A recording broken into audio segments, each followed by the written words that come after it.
Why in the world is the CEO's espresso machine hissing like a broken steam valve again?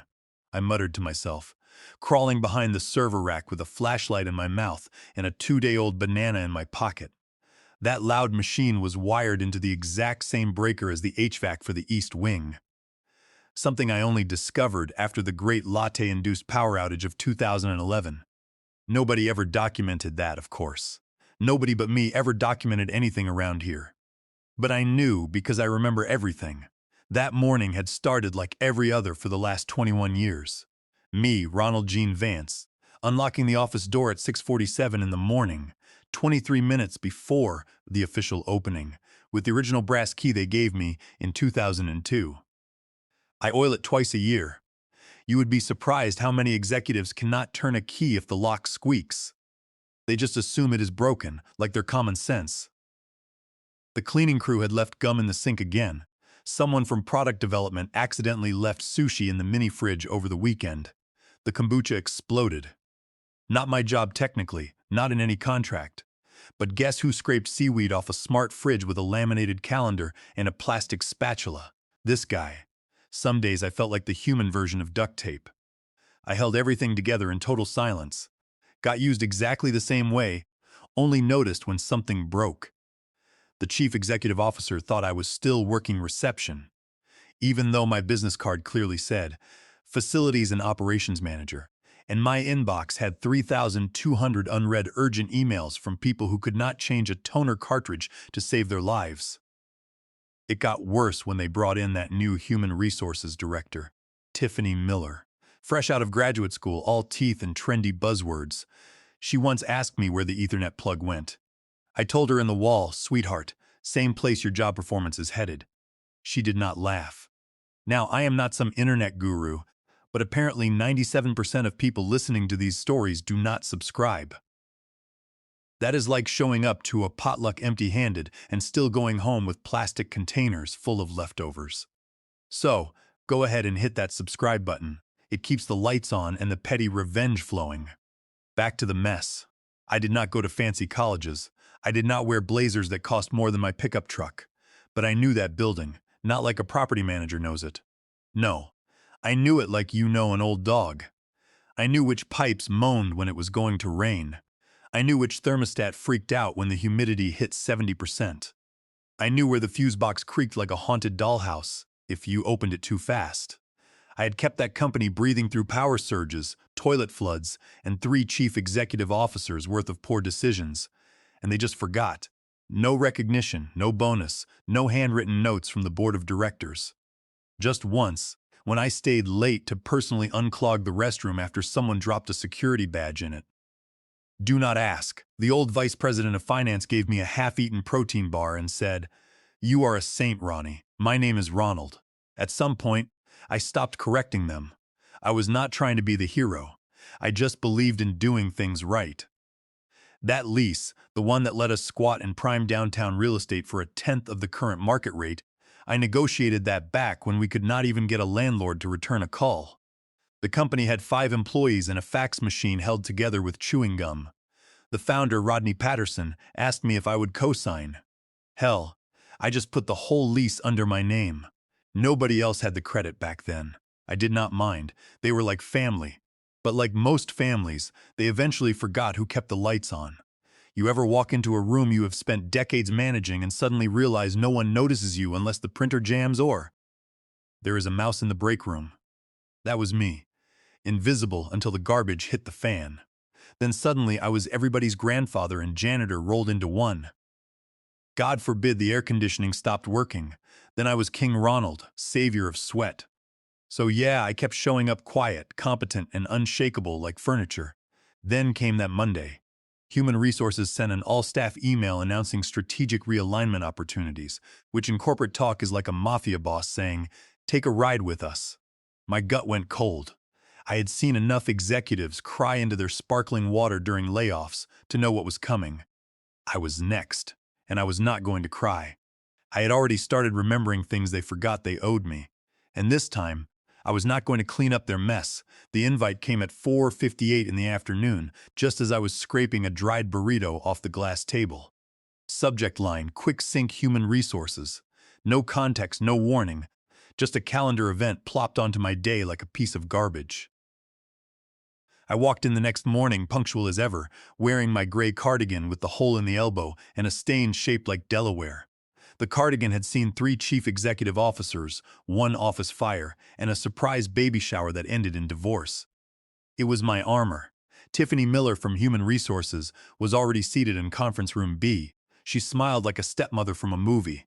Next to her was some guy from legal I had never met before. Slick hair, slicker shoes, and a folder he would not stop stroking like it had the cure for cancer inside. "Ronald, thanks for coming in," Tiffany chirped. "We wanted to have a little restructuring conversation." That word restructuring hit harder than a sack of hammers. I had translated it for others. I had held their hands, covered their shifts. I knew the rhythm by heart. First came the smile, then the folder, then the apology that was not really an apology. "We are going in a new direction," she said. I stared at her in silence. That direction would not happen to include me in it, would it? Silence. Then a soft push of the folder across the table. Inside was a generic severance package with more red tape than a Christmas crime scene. 3 months of pay, a non-disclosure clause, health insurance until the end of the month. How generous. The letter did not even get my title right. Called me Ronald J. Vance. 21 years and they still could not spell my name. "We are asking for your badge and keys today," the lawyer added in a monotone voice. "Also, any company property in your possession." I took a breath that could have cracked drywall. I reached into my bag and set the badge on the table like a poker chip. Next, the keys. All 11 of them labeled in my handwriting from 2002, back when I used to stay late to reprogram the door locks myself. "Are you sure?" I asked, eyes locked on Tiffany. She blinked. Sorry, are you sure you want these?" Last chance. She gave me that human resources face, sympathetic, bland, fake as margarine. "It is not personal." "Sure it is not," I muttered, standing up. "Just remember you cannot fire what you never understood." I walked out before I could burn the place down with my stare. The sun felt sharp on my skin. The sidewalk buzzed with noise, but I was numb. I did not cry, not in front of them. Not after 21 years of cleaning their messes, fixing their machines, and calming their interns during panic attacks. They wanted to forget me. Fine, but they forgot too much. I did not drive straight home. I pulled into a coffee shop parking lot, sat in the truck with the engine off, and called Donald. Donald was my old neighbor's son. He grew up mowing my lawn. Now he is a real estate lawyer with a Bluetooth headset permanently attached to his ear and a nervous twitch when people say arbitration. He picked up on the second ring. "Ronald, everything okay?" "No," I said, "but it is about to be. You remember that lease we drew up in 2002? A pause, then a low whistle. "Oh," he said, "that lease." "Yep, do they know?" I smiled for the first time that day. Not a warm smile, a dangerous one. "They just asked for the keys," I said. "So, I think it is time I gave them everything they requested." My house smelled like lemon pledge and old war movies, my way of staying sane. I dropped my bag by the door, kicked off my shoes, and walked straight to the hallway closet where I kept the in case they try something stupid file. Never thought I would actually open it, but here we were. The folder was hot pink, labeled in black marker. Lease 2002 Ronald only. I pulled it out with the same care you would use for disarming a bomb. Inside was the original lease agreement, 7 amendments, a receipt for the rug I bought for the lobby before we could afford furniture, and 3 sticky notes with drawings from the founder's kid back when the office was a single room above a Thai takeout joint. 21 years ago, they could not get a lease if their lives depended on it. No credit, no revenue, 1 laptop and a fax line that made us sound like a dying animal. The founder, Rodney Patterson, sat across from me at a diner and said, "Ronald, if you do not co-sign, we will be working out of my garage. My wife will kill me." I did not co-sign. "I signed the whole damn thing myself, just until we get on our feet," he said. We never had that conversation again because after that, it was always me who renewed the lease. Me who dealt with the property manager. Me who coordinated the heating and cooling installations, the carpet replacement, the weird smell in Suite B that turned out to be a dead animal inside the insulation. They never took my name off the lease, never even asked. I sat at my kitchen table, cracked open a diet soda, and started reading like my dignity was buried somewhere in that fine print. Page 12, Section 9B. Renewal of lease term shall require written notice from the lessee no later than 30 days prior to expiration. I blinked. I read it again. Then I checked the expiration date, August 1st. Today was August 3rd. We were 2 days too late. They had not renewed. They had not even emailed. Not a single peep came from their legal department. Not a word from Tiffany. Not a single panic call about zoning or rental terms. They were so busy patting each other on the back and playing musical chairs with executive titles that they missed the most important deadline in the company's physical existence. I sat back in my chair. A long, slow grin crawled across my face. The kind of smile you wear when you realize the universe just handed you the keys to the kingdom. It was not just that they fired me, it was how they fired me. Like a smudge on a window. Like I was just some disposable middle-aged man with a binder full of obsolete knowledge. But see, my knowledge ran the damn building. They forgot I was still the lessee, the legal tenant of record. And now they were trespassers with fancy coffee machines. I picked up my phone and started scrolling. The insurance policy was still in my name. The cooling contract was renewed last year under my direct email. The cleaning services only showed up because I paid the manager once a month under a building freshness fund. Utilities were routed through a business account I opened with the city in 2005, back when the power cut out every time someone used the microwave and the printer at the same time. Everything that mattered still ran through me. I could warn them. I could send an email, forward the lease terms, with a subject line like, "Hey, forgot something." But that is not what they would have done if the roles were reversed. No, if the shoe was on the other foot, they would be halfway through replacing me with a younger model who does not know how to reset the circuit panel without looking it up online. So, I closed the lease folder. I poured another soda. And I decided for the first time in 2 decades to shut my mouth. Let them feel the silence. Let them find the edge when they walk off it. Let the espresso machine be their first clue.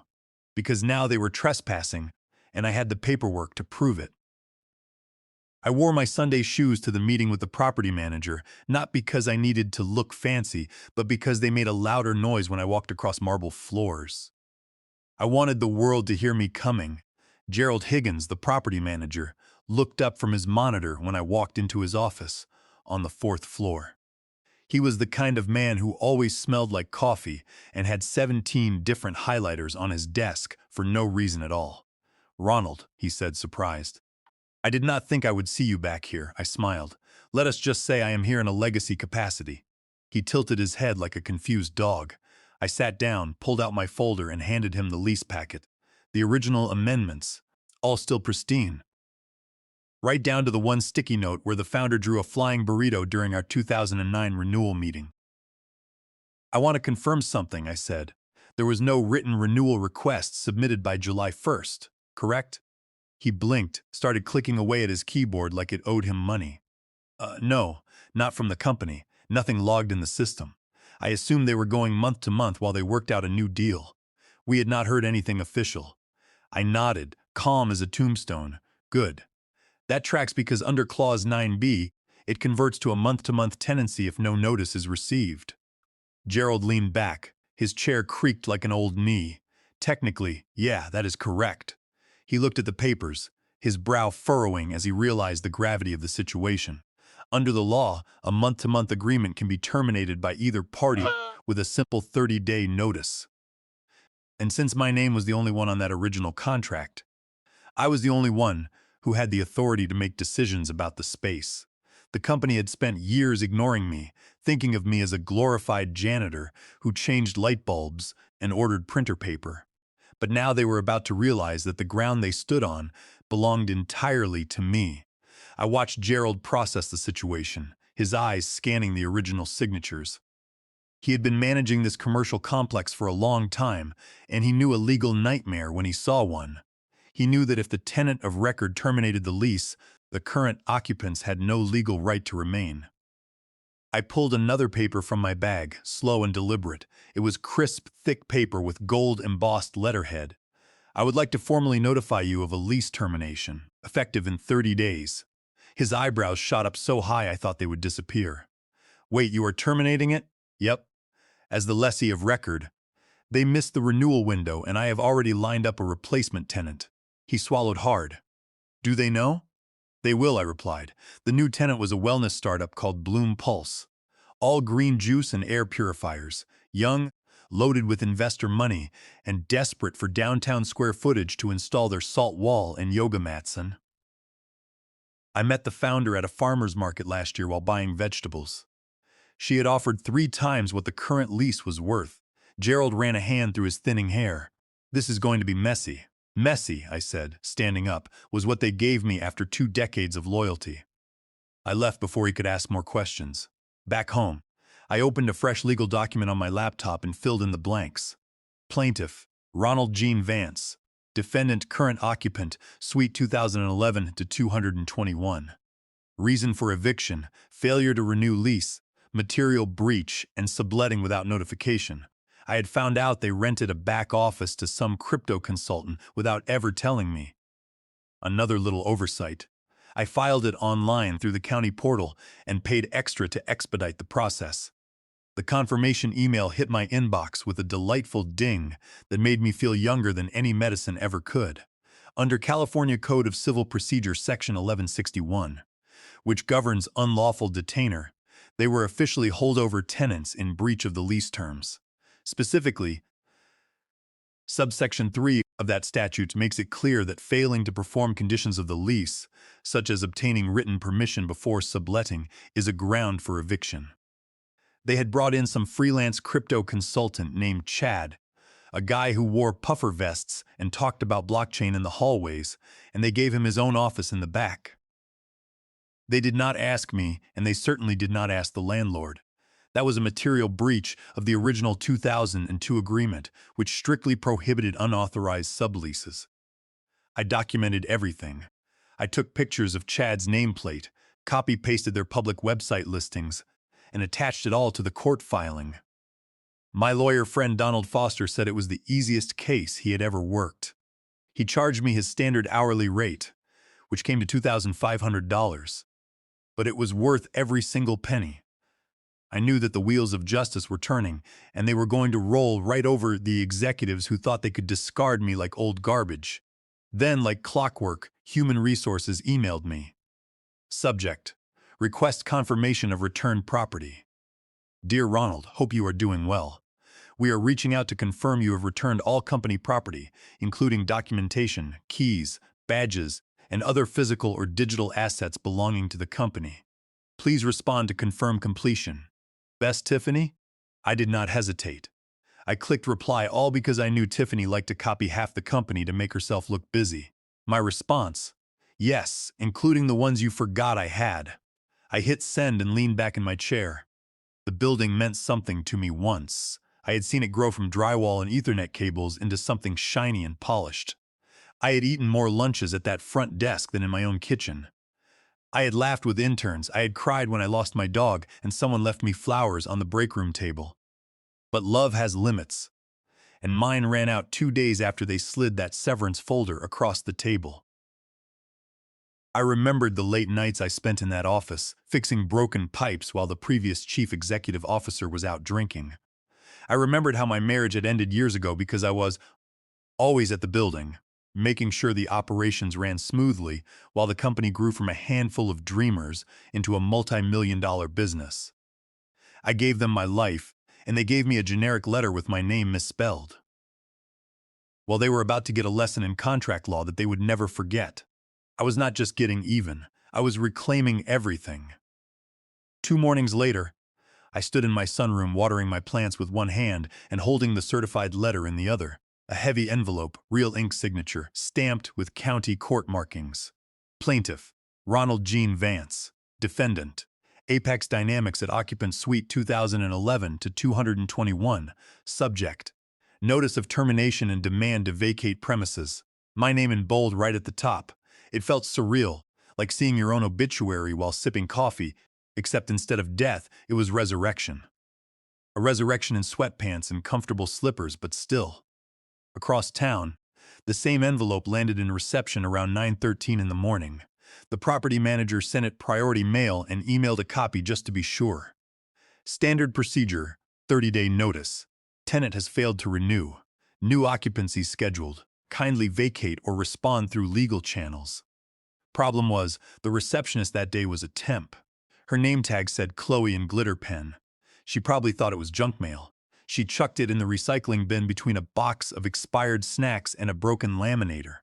Meanwhile, upstairs in the executive lounge, the leadership team was busy polishing their egos. Stock talks, branding refreshes. One of them was giving a presentation about disrupting systems, whatever that meant. They were too busy swimming in their own ambition to notice the tide pulling out. I sat on my couch reading the notice, not because I doubted the legality. Donald made sure it was airtight. I just needed to feel it, the weight, the consequence. This was not just some human resources disagreement anymore. This was a time bomb wrapped in paperwork, and I had lit the fuse. There was a moment, maybe 20 seconds, where guilt tried to wiggle its way in. That building had been my second home. I had bandaged its cracks, kept it warm and humming. I had seen weddings announced in that office, babies born and relationships bloom and implode. It meant something once, but now it was just a box full of people who thought legacy meant slow. So, I folded the notice back into the envelope and slid it into my filing cabinet right behind my divorce papers. That is when my phone buzzed. It was Harold, the facilities guy. "Hey, you okay? Something is weird around here. Front desk got a court notice, but nobody is talking. The place feels off." Harold was one of the good ones. A quiet guy who knew how to replace a light bulb without whining about it. I almost replied with "I am fine." That felt dishonest. So I sent, "I am more than okay, Harold. I am just finally being seen." He did not reply right away. I imagined the confusion, the executives assuming the letter was a mistake. But the fuse was burning. The conference room at Donald's firm smelled like burnt coffee. Donald sat across from me in a blue suit that made him look like a serious lawyer. His hands were steady as he slid the final lease transfer document across the table.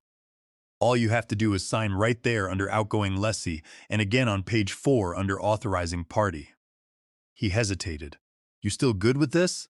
I looked down at the paper. Clean, clinical, cold, incoming tenant. Bloom Pulse Inc. effective date, August 31st at 12 o'clock in the afternoon.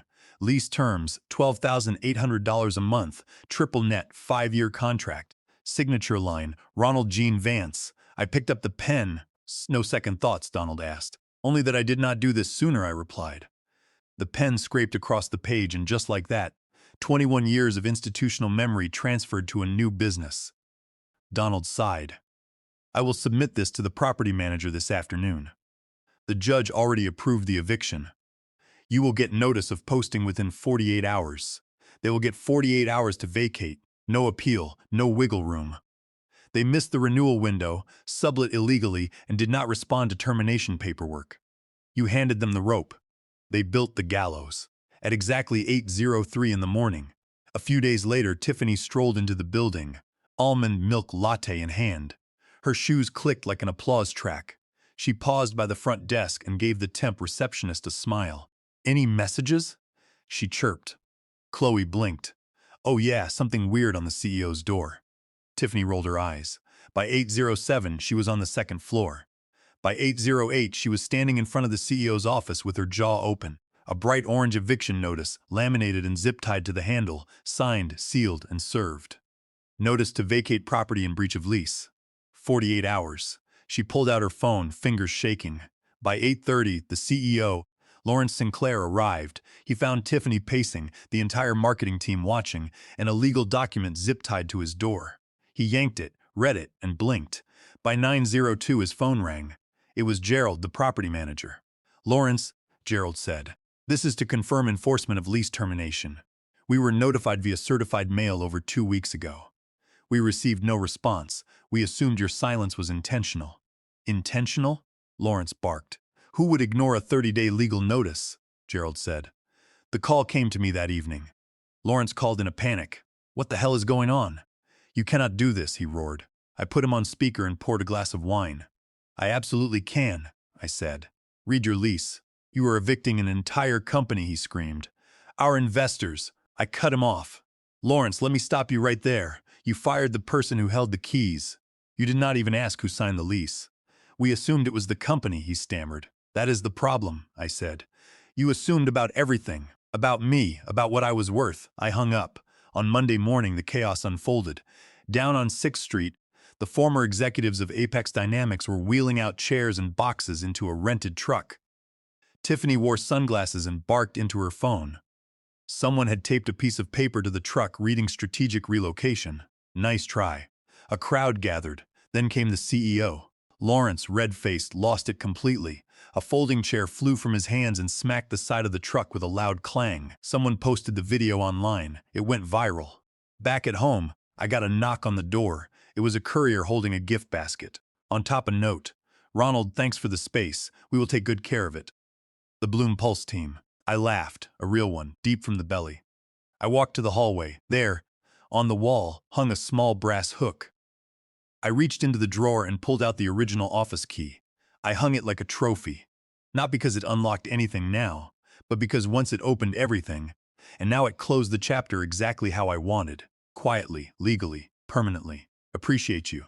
Sticking around. You legends of the break room. Subscribe for more. Let's make your old manager spill their coffee in fear.